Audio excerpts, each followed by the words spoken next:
All right, y'all. Welcome to David's Plantas, my new YouTube channel. Third time's the charm, I hear. So hopefully this is my third time trying to shoot this video. I'm hoping the third time really is the charm. But I'm really excited to bring you this video today. It's my first one and what will hopefully be a few more, especially right now that we're in quarantine. I have lots of time for my plants, which is awesome. And I wanted to just share a little bit of that with you. Most of you that are watching this video probably know me. I'm David, you know that. But for those of you that don't, I'm David, and I'm here to kind of just tell you a little bit about kind of my plant adventures. I'll be sharing some things that I've learned.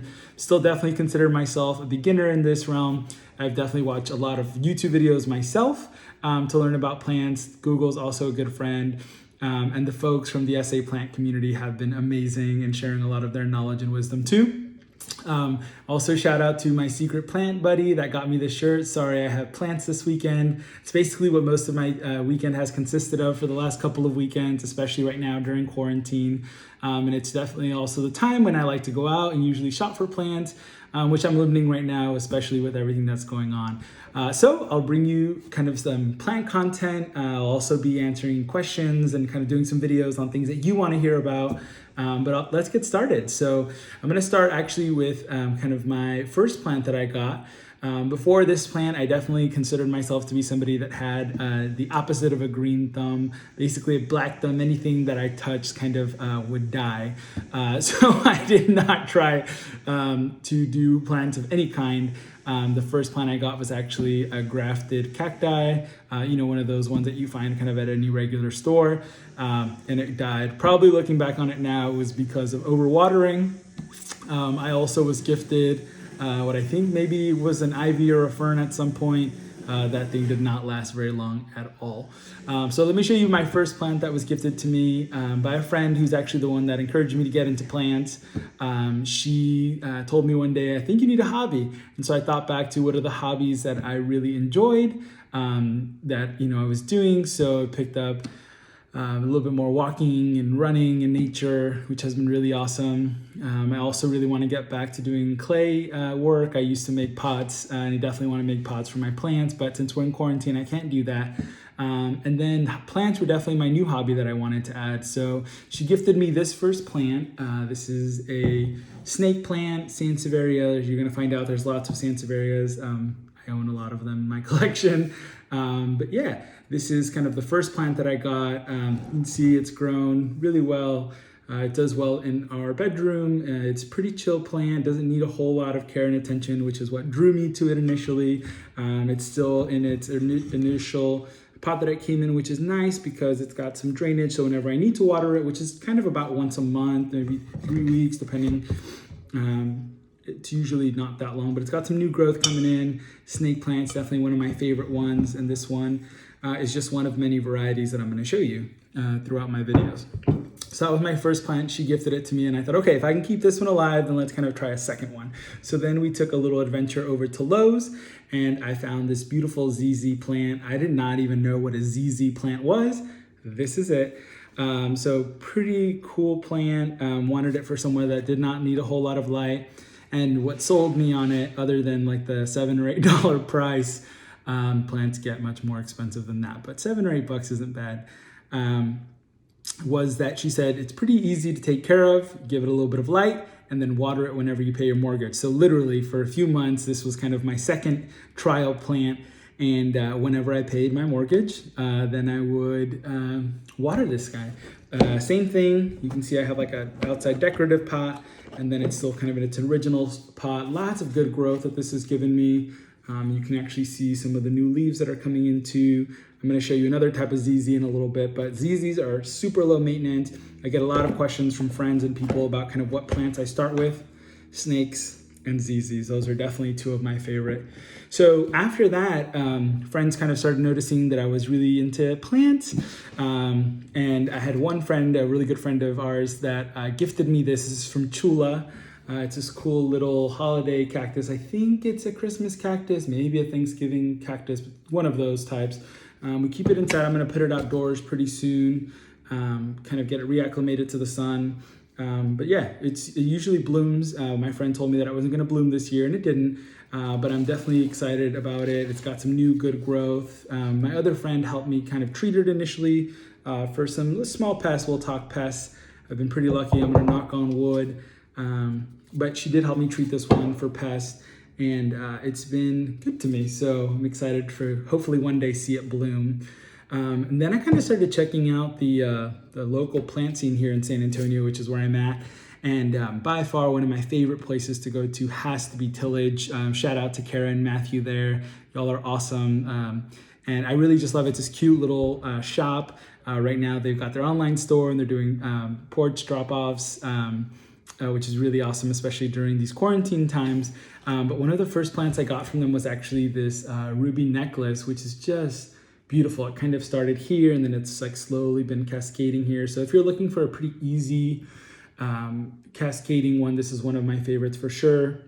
It's in the sun, it'll turn definitely more of that kind of reddish color that you see. I really like the lime green, so I give it a bit of southern sun, and then it kind of is done well. I will admit that when I first bought this one, I was a little bit nervous. I couldn't quite figure out the sun or the water, but I kind of just let it be. I water it when she feels a little light, and she's done really well. I've actually taken a couple of cuttings off of this too.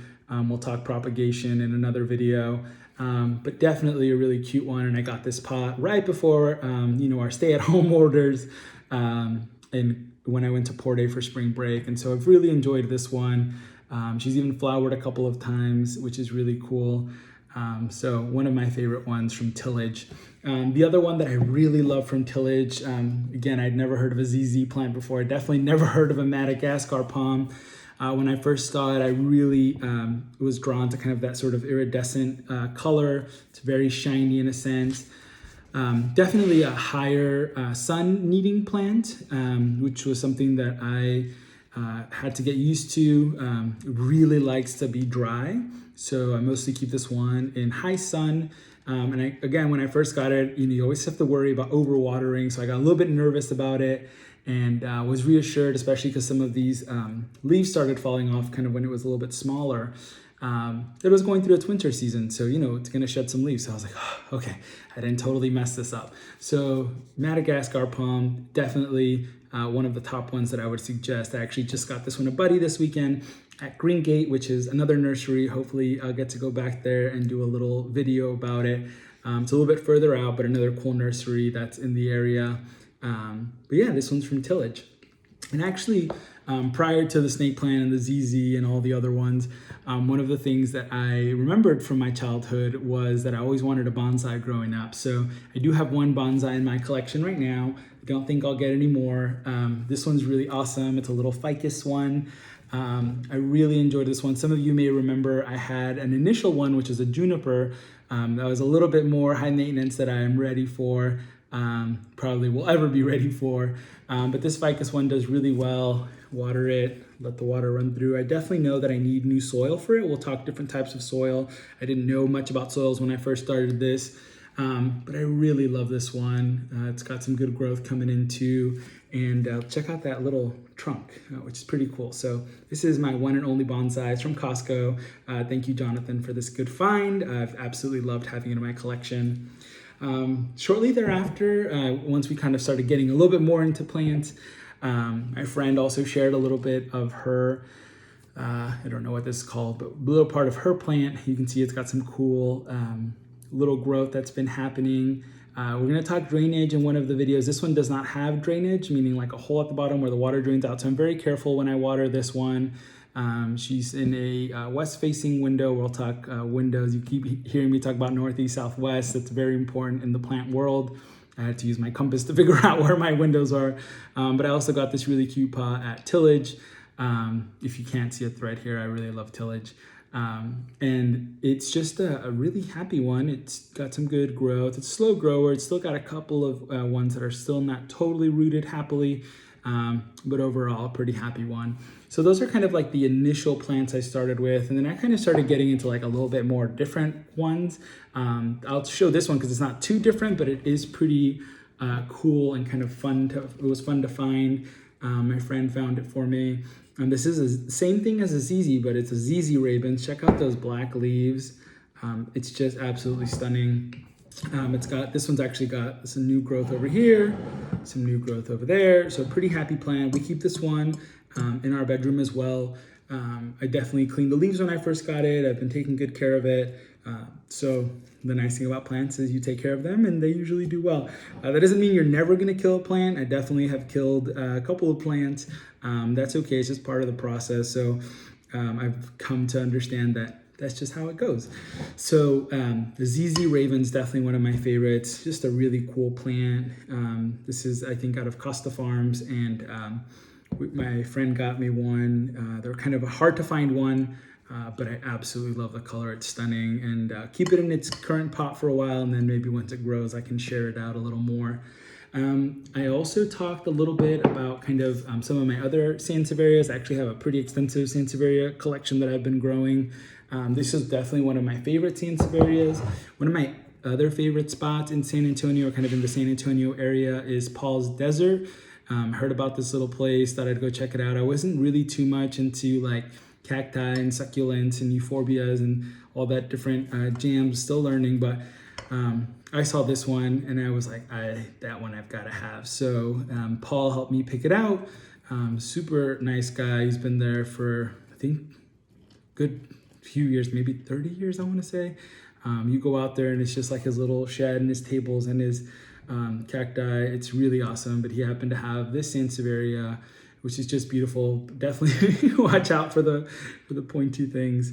But it actually kind of grows, and you can see these are kind of its walking legs. It's got a technical name, but I can call it my walking sansevieria, and it's a pretty happy one. It definitely has gotten me on a sansevieria kick. So that's one of my sansevierias.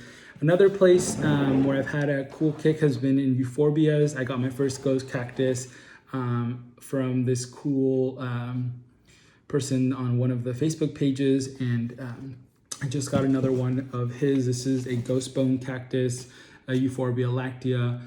It's got some really cool pink growth points as well, so I'm interested to see how these grow. I'm still figuring these ones out. I know they're not supposed to be super high maintenance, but when you get a new plant, for me at least, I'm always like a little bit extra cautious. So it's been cool. I'm excited for it. It's got some really beautiful growth, and now my first ghost bone has a friend. So welcome to the family.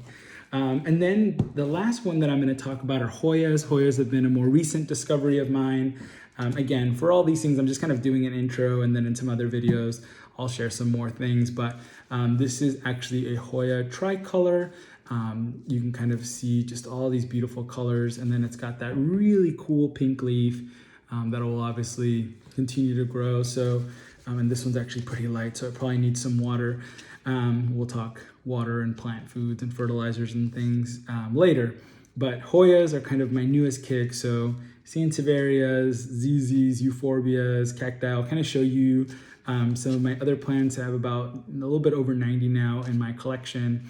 Looking forward to sharing more of these videos with you. Definitely talking to you about kind of different topics related to plants. Thanks for watching this first video though. I really appreciate it. And third time was the charm. Take care.